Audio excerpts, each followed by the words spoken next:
માનનીય પ્રધાનમંત્રી શ્રી સાથે વાર્તાલાપ કરશે બનાસકાંઠાના કુંભારિયા ગામથી આશાબેન ભેરાભાઈ ભરથરી। આશાબેન નમસ્તે। જય અંબે સાહેબ। જય અંબે જય અંબે। જય અંબે સાહેબ। હા, તમે તો માતા અંબાના ખોળામાં બેઠેલા છો ને એટલે। હા સાહેબ। આશાબેન કેમ છો? કુટુંબમાં કેટલા છે? ઘર કેવું મળ્યું? પહેલા ક્યાં રહેતા હતા? જરા સમજાવો ને મને બધું। પહેલા સાહેબ અમે ગબ્બરમાં ઝૂંપડામાં રહેતા હતા, હવે પાકા મકાનમાં રહેવા આવ્યા છે સાહેબ। બહુ આનંદથી જીવીએ છીએ, બહુ ખુશ છીએ સાહેબ। મકાન કેવું બન્યું છે? સારું બહુ બન્યું છે સાહેબ, એટલે તમે ઈચ્છ્યું તો એવું બન્યું છે? બહુ મસ્ત બન્યું છે સાહેબ। મેં સાંભળ્યું છે કે તમારું મકાન જોવા લોકો ખૂબ આવે છે કે છે? બધા સરકારના સાહેબો કઈ જોવા આવ્યા હતા, બધા ફિલ્મ ઉતારવા આવ્યા હતા કે છે? આવે છે સાહેબ। હા, પણ આપણે ત્યાં હવે બધા આ તમે બધા ભરથરી સમાજના ભાઈઓ છો બધા? હા સાહેબ। ત્યાં બધા રાવણોત્સવ વગાડે છે કે નહીં? વગાડે છે ને સાહેબ। બધા રાવણોત્સવ જાણે છે? આ નવી પેઢીના છોકરાઓને આવડે છે રાવણોત્સવ વગાડવાનું? આવે છે સાહેબ। નહીં નહીં, કઈ નહીં આવડતું, ભૂલી ગયા હશે। લો, આ એક જણ તો પાછળ દેખાય છે રાવણોત્સવ લઈને। હા હા, જરા સંભળાવો ભાઈ રાવણોત્સવ તમારો।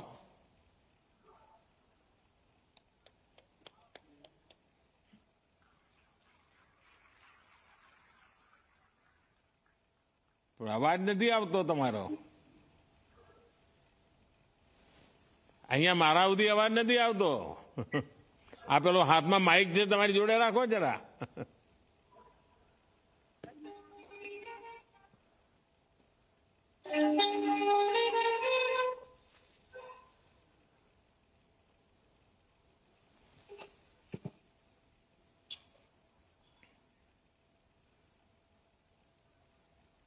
હા, માઇક બરાબર નથી અહીંયા સુધી સંભળાતું। હાલો હવે।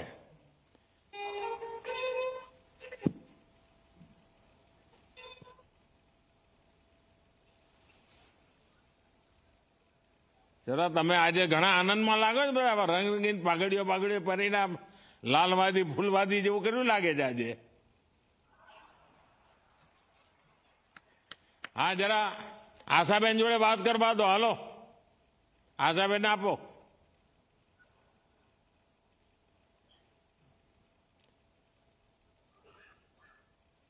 આશાબેન જરા મને કહો, તમારા મકાન કેવી રીતે બન્યા, શું થયું ને શું થયું, કેવી રીતે થયું, આજે બીજું શું કામ કરો છો, સરકારની કઈ કઈ યોજનાઓના લાભ મળ્યા જરા કહી શકશો?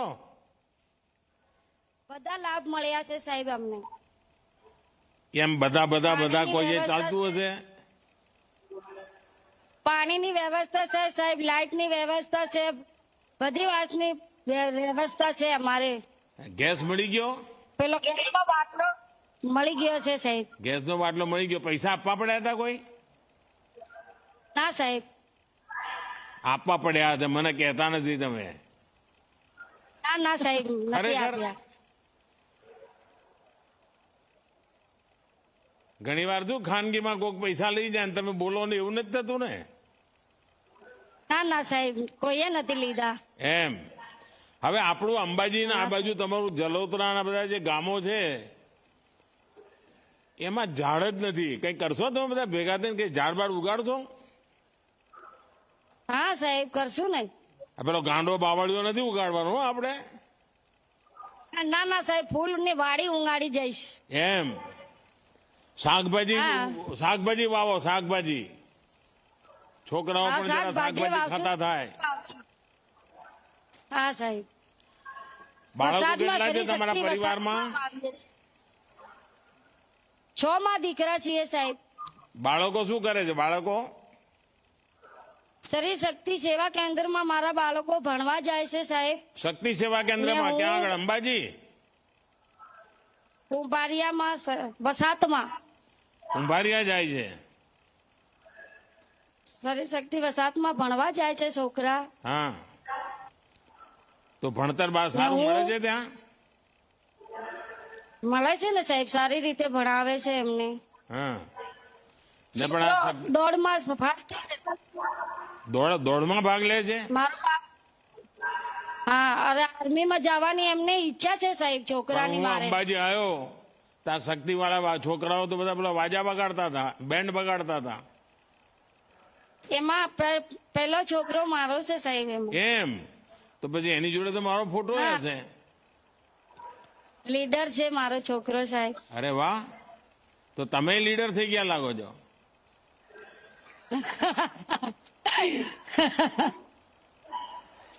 ચાલો, તમારા બધાને ખૂબ ખૂબ શુભકામનાઓ. સરસ સરસ મકાન મળ્યા છે. હવે જીવન પણ સરસ બને અને આ બધી યોજનાઓનો તમને લાભ મળે. અને બધી યોજનાઓનો લાભ મળે તો આપણે પણ શક્તિશાળી થઈને બીજા ગરીબને મદદ કરવી જોઈએ. હવે આપણી બાજુમાં કોઈ બીજા ગરીબ ના રહે. આપણું આખું બનાસકાંઠું છે મારું ને, મકાન એમાં કોઈ ગરીબ ના રહેવું જોઈએ. અને આપ તમારા સ્ત્રી મારું શક્તિ વાળા મકાન તો બીજું એ. સ્ત્રી શક્તિ વાળા તો ભિક્ષાવૃત્તિ નાબૂદી માટેનું કામ કરી રહ્યા છે. મારું કોઈ મકાન તમારા બનાવ્યું વિસ્તારમાં પણ કોઈ સાહેબ ભિક્ષા ના માંગવી જોઈએ. લોકોનું બીજાનો પણ બનાવજો. હા, માતાજી તમને બહુ બહુ શક્તિ આપે. માં જગદંબા તમારું ભલું કરે ને તમારા ખૂબ ખૂબ આભાર માનું છું સાહેબ. જય અંબે. જય અંબે. હવે